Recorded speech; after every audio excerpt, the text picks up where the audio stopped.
छोटी मोटी तुलसी और राम जी चकर चकर हो पतावा, अरे चकर चकर हो पतावा।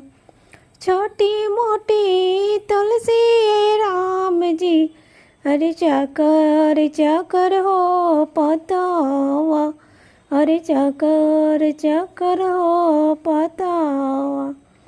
तुलसी धाम मस्ते हो राम जी श्री कृष्णा ले जानमिया, श्री कृष्णा ले जानमिया। तुलसी धाम मस्ते हो राम जी श्री कृष्णा ले जानमिया, श्री कृष्णा ले जानमिया। डेहरी बैठला हो रुकुमिन नयनवा ढारे हो लोरा, नयनवा ढारे हो लोरा। डेहरी बैठला हो रुकुमिन नयनवा ढारे हो लोरा, ढारे हो लोरा।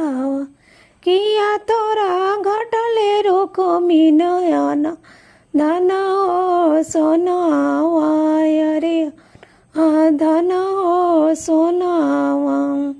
किया तोरा घटले रुकुमिन नयन धन हो सोनावा, अरे धन हो सोनावा। किया तोरा घटले रुकुमिन सहेद्रा जेठा हो भैया, सद्रा जेठा हो भैया। किया तोरा घटले रुकुमिन साचे सुत पालंगिया, हरे काचे सुत पालंगिया।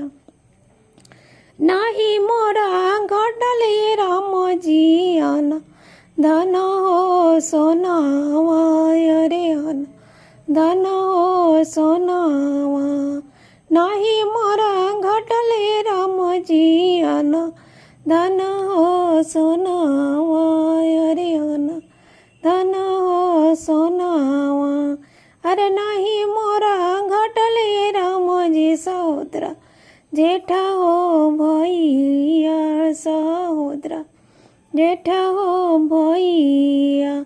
एका मोरा घटले राम जी गोदी के हो बालकावा, अरे गोदी के हो बालकावा।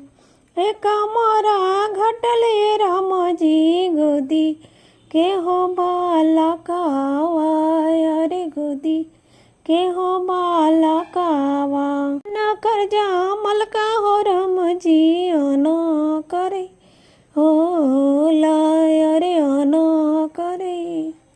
छोटी मोटी तुलसी हो राम जी चाकर चाकर हो पतावा, अरे चाकर चाकर हो पतावा।